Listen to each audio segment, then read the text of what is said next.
Bismillahirrahmanirrahim. Assalamualaikum semua. Panas banget ya. Maklum habis pulang dari London jadi begini. Tahu aja loh. Oke, ngapa gambarnya kayak begitu? Makasih ya semua udah pada hadir, ibu-ibu, ada yang dari Jambi juga. Terus teman-teman semua yang udah hadir diundang lewat Instagram. Pokoknya makasih banget, kalian beruntung hari ini bisa kemari. Kenapa? Karena kalian bisa ngeliat muka Wirda Mansur yang sangat cantik. Canda aja ya. Oke, temanya sih apa ini? Muslimah idaman surga. Tapi kalau gue yang ngomong kayaknya nggak pantas banget ya. Jadi mending gue ngomong yang lain aja ya. Kalau ngomong hafal Quran juga, gue hafalannya nggak seperti yang kalian bayangkan, bener-bener super duper berantakan. Kalau nggak percaya tanya ustazah gue ada sebelah sini, Ustazah Nabila itu yang ngajarin gue tahfiz. Beliau tahu banget busuknya gue kayak gimana. Jadi kalau gue ngomong Quran rasanya malu banget gitu. Kecuali kalau Ustazah Nabila nggak ada, gue baru berani ngomong. Ya. Nah ya udah. Hari ini gue mau ngebahas tentang satu kata, yaitu gue. Tahu gue kan? Gue tahu kan gue siapa? Cantik, weh. Apalagi? Pinter, weh. Amin. Apa lagi? Hah? Baik hatinya ya Allah, amin. Terus apa lagi? Jodohnya ganteng, weh. Amin. Ya, jadi gue mau ngebahas satu kata, yaitu gue. Banyak orang yang bunuh diri gara-gara kata itu.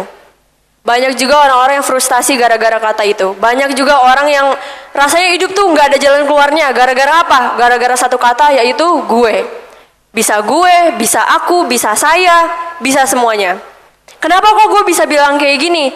Kalian coba lihat, pernah nggak sih kalau lagi ngaca gitu kan? Lihat kaca. Baru bangun tidur. Masya Allah, rambut kayak singa bentek.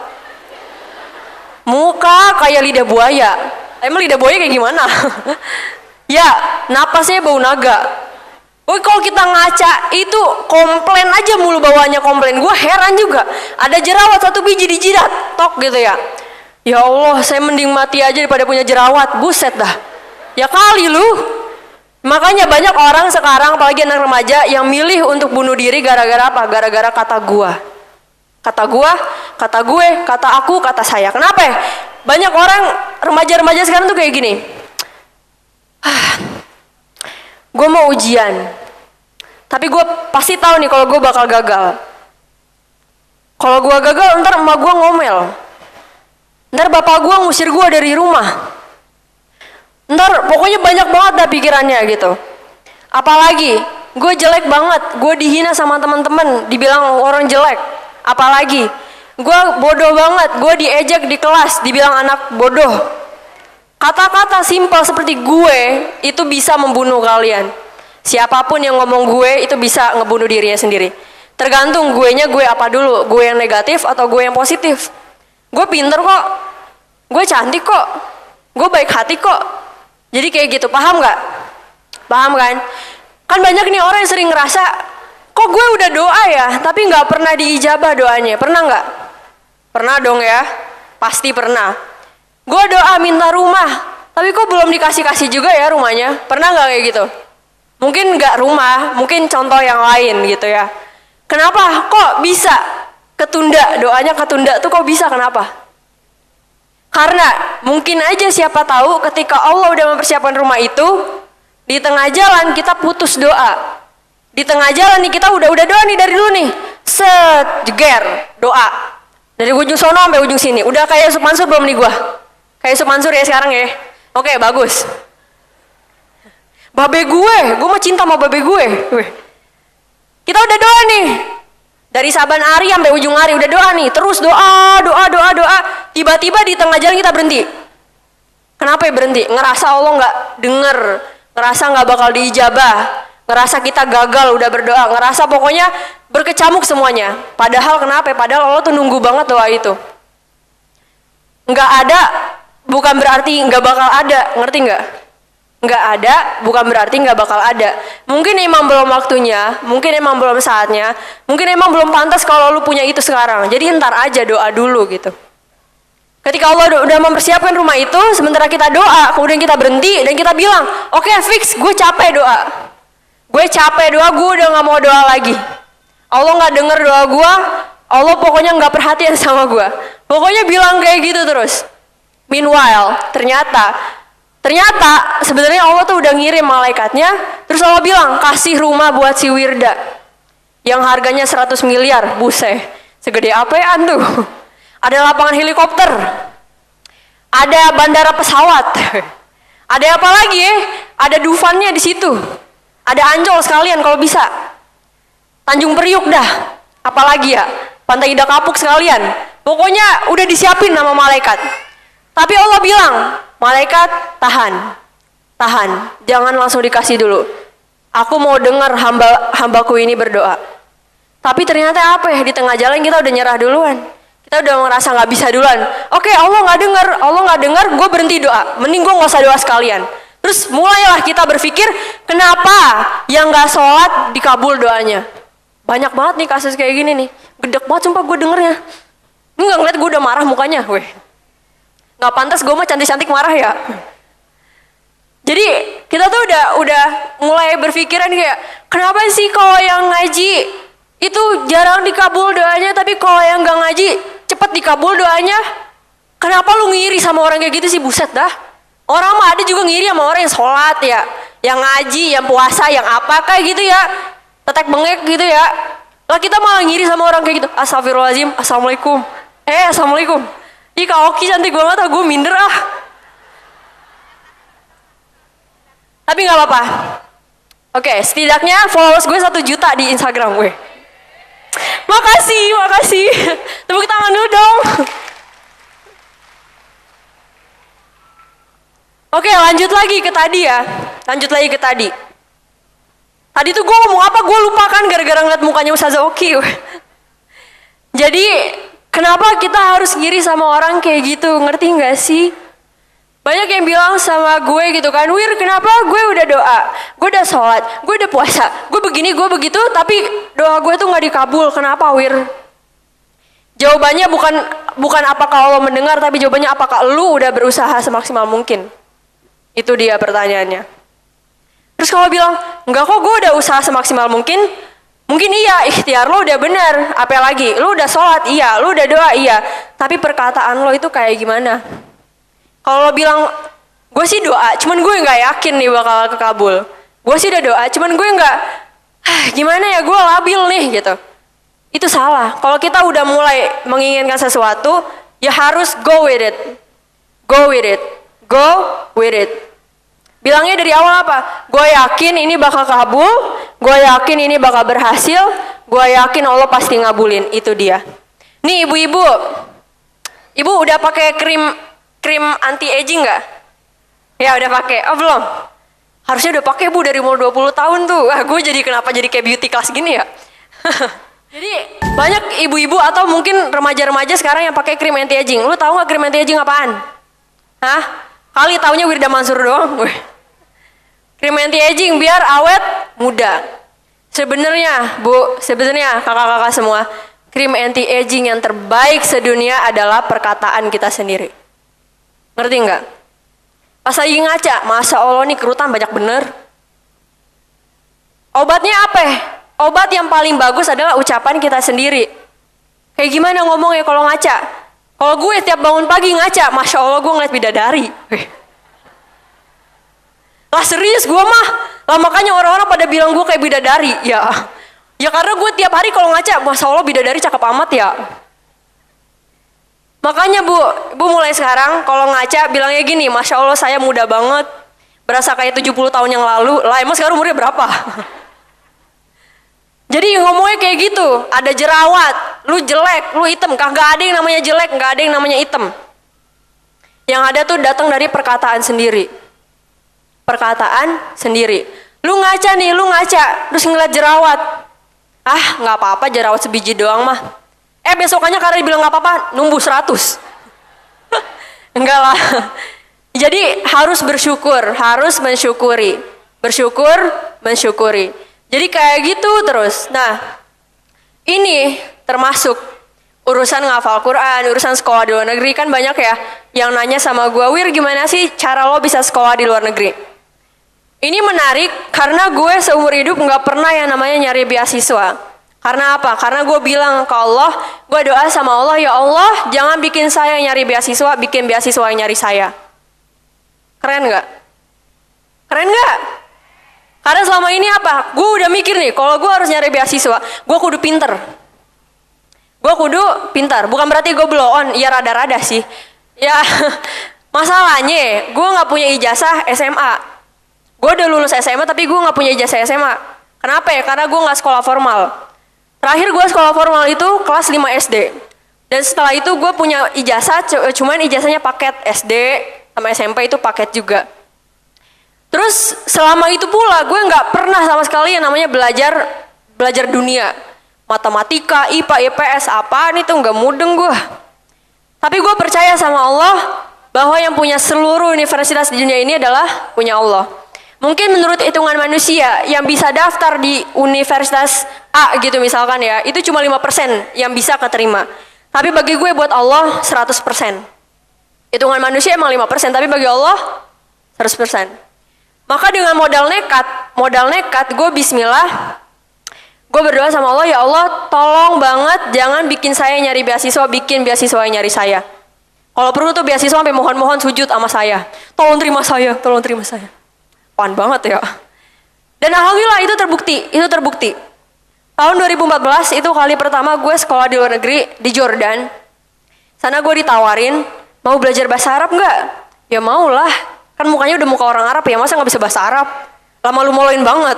Cuma bisa assalamualaikum na'amla doang. Lah ya udah akhirnya gue pergi dah. Gue pergi atas izin Allah ke sana terbang. Pakai pesawat, bukan pakai getek ya ilah. Kesana di Jordan, alhamdulillah cuma 4 bulan. Terus gue udah menyelesaikan di sana studi bahasa Arab sama belajar Quran. Gue pulang lagi ke Indonesia. Di Indonesia gue ngabdi di pesantren. Jadi kerjaan gue keliling-keliling nih, pesantren sana sini ngajar ceritanya. Termasuk di pesantren gue sendiri waktu itu, Darul Quran Cikarang. Ini sekalian promosi nih, lu masuk ya ke sono ya. Jangan sampai nggak masuk lu. Kucing, meong. Ah bodo amat dia. Tahu parah, gue dicuekin ya Allah. Ya udah, terus akhirnya setelah dari Jordan, gue berdoa lagi sama Allah, ya Allah terima kasih nih, saya udah dikasih kesempatan untuk pergi ke Jordan. Tapi bagi saya ini masih kurang, saya mau yang lebih dari itu.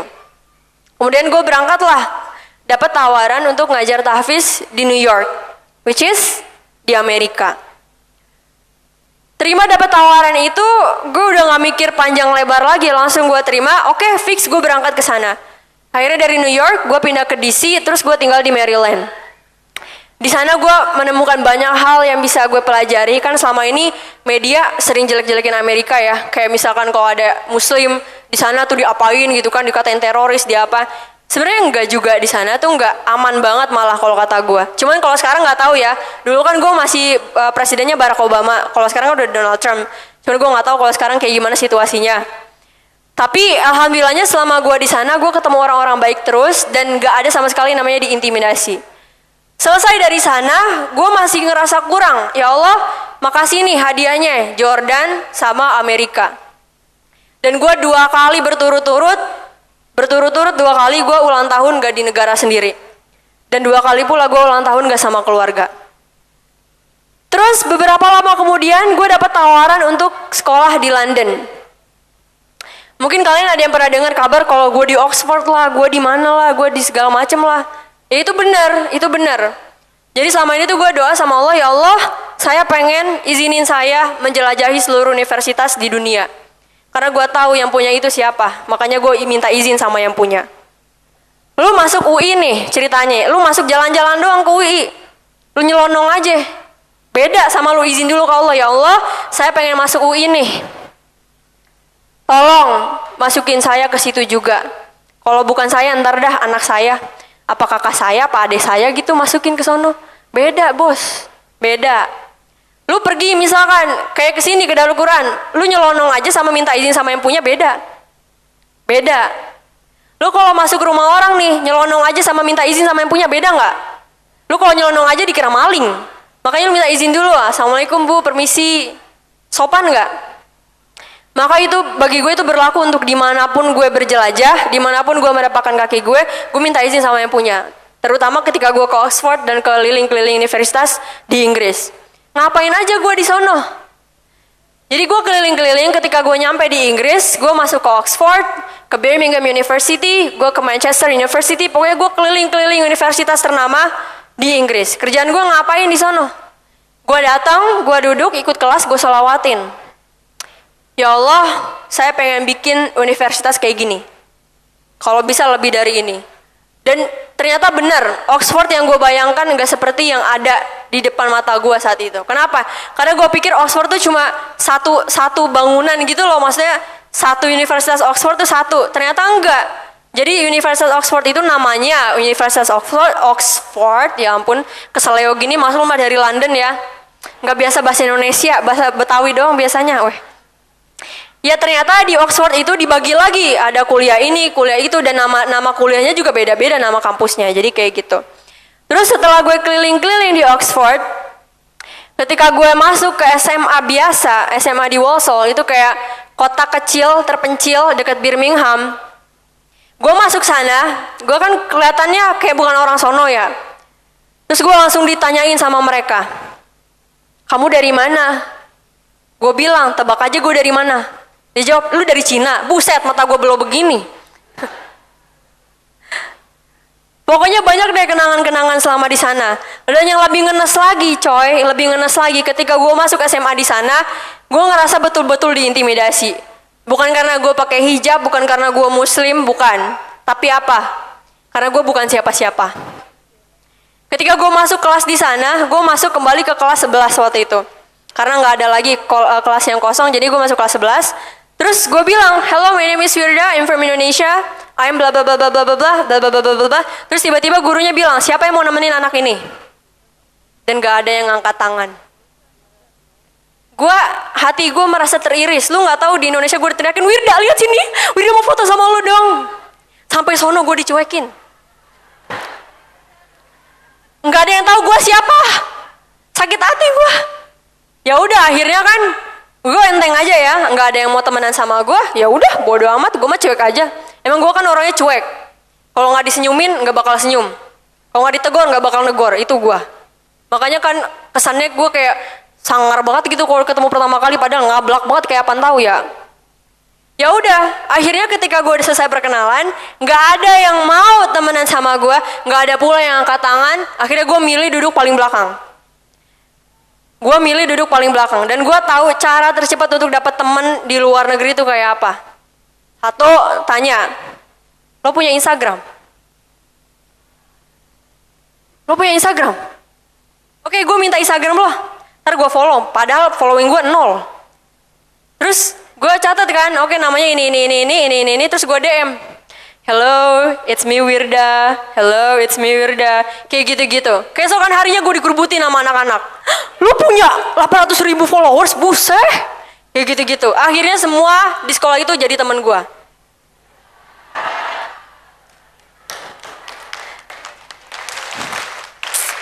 Parah banget. Ternyata emang mereka tuh di sana mata followersan. Sini kan mata duitan ya. Sono mata followersan. Terus apa ujung-ujungnya? Promotin gue dong. Anjir, enak aja loh. Akhirnya ya udah, seiring berjalannya waktu, gue udah selesai menyelesaikan studi gue di SMA itu, gue keluar dari sana, terus gue lanjut ke Universitas Essex. Di sana gue ngapain? Gue belajar bisnis di sana, kemudian gue dikasih kesempatan untuk ngisi kelas selama 3 jam full, bicara tentang hafal Quran di depan mahasiswa Inggris, dan itu ceramah pertama kali pakai bahasa Inggris. Lu nggak tahu mulut gue berbusa kayak apaan tahu? Gue di tengah jalan gue mikir lama, gue mau ngomong apaan ya? Sepinter-pinternya gue bahasa Inggris, ya pinter juga sih. Sepinter-pinternya gue bahasa Inggris, masih pinteran gue daripada lu, anjay. Enggak ada yang enggak, bohong-bohong. Nah, ya udah kan, itu adalah pengalaman terindah sepanjang hidup yang pernah gue rasain. Terus juga ketika gue waktu itu di New York, kan banyak yang nanya, gimana rasanya lu ngajar di Amerika?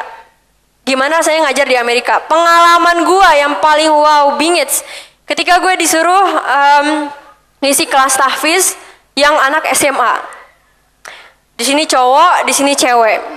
Gue disuruh milih mau ngajar yang cowok atau mau ngajar yang cewek. Kira-kira gue pilih yang mana coba? Kira-kira gue pilih yang mana coba? Godaannya banyak banget. Yang cowok, badannya six pack, roti sobek, dibelai si Sri Kaya. Rambutnya pirang, matanya biru, ada yang hijau, ada yang kayak pelangi, lah banyak amat. Pokoknya biru, wah ganteng banget dah, kulitnya putih gitu kan. Rambutnya kayak Donald Trump gitu, apa warnanya, itu godaan dunia banget. Tapi gue nggak pilih, nggak tertarik. Kenapa ya? Karena udah ada yang nungguin di Indonesia. Weh. Sorry ya, gue udah ada yang punya ya. Jangan goda gue. Padahal gue juga nggak ada yang mau digoda sama dia. Ya udah kan, akhirnya gue pilih yang cewek. Gue pilih cewek juga, gue ngerasa kayak bagikan langit dan bumi. Mereka cantik-cantik banget. Tapi cantik-cantiknya mereka cantikan gue, weh. Ya udah kan, akhirnya gue ngajar sama di sana. Gue bimbing mereka, terus ternyata mereka tuh kayak suka nanya sama gue gimana sih caranya sholat, gimana yang lain-lain, karena kita harus bersyukur banget tinggal di Indonesia. Kita kan mayoritas muslim, kalau di sana kan minoritas ya muslimnya. Jadi mereka tuh sulit sekali untuk belajar Islam. Akhirnya gue bimbing dari awal, gue ajarin gimana wudhu, gue ajarin gimana sholat dan macam-macam. Dan akhirnya kita jadi teman dekat. Oh iya. Nah terus waktu gue udah habis sekarang. Kerudung gue juga udah copot. Dan ntar aja lah benerinnya, males gue. Ya udah deh, untuk terakhir, gue pengen apaan tadi ya? Oh ya, gue pengen apaan sih tadi? Oh ya, gue pengen ngaji sedikit buat kalian. Siapin HP-nya, rekam. Kalau kalian mau rekam, kalau enggak juga nggak apa-apa. Mau rekam gak lu? Hah? Udah keluarin HP-nya sekarang. Galak banget ya gue ya. Sambil ngeluarin HP-nya, gue benerin kerudung dulu.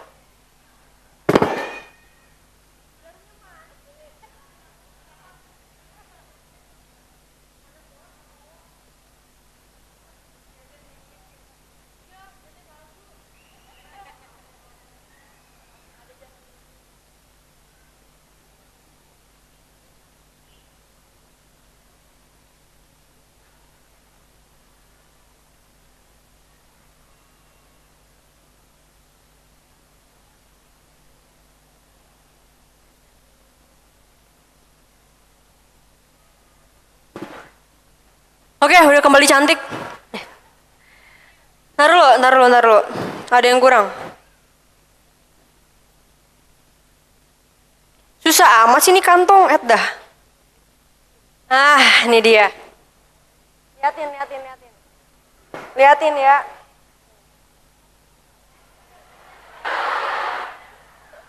Udah cakep kan? Cakep ya? Oke.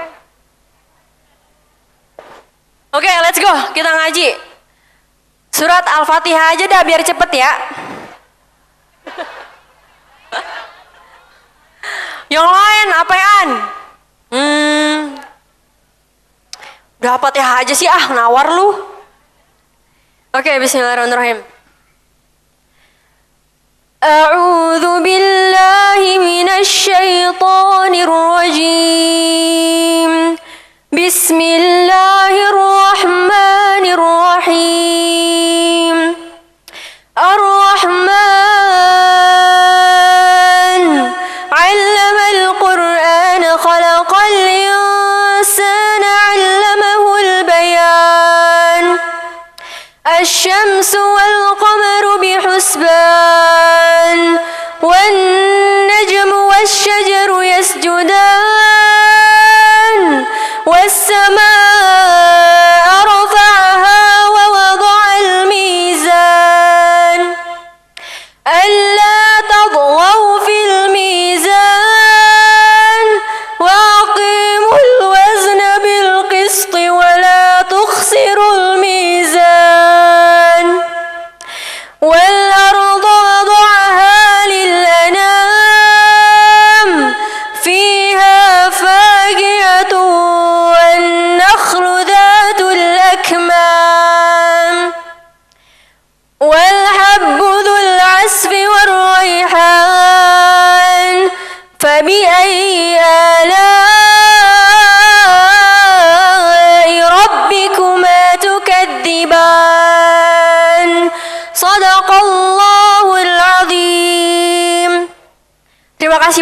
semuanya jangan lupa ganti kata gue yang dari negatif jadi positif.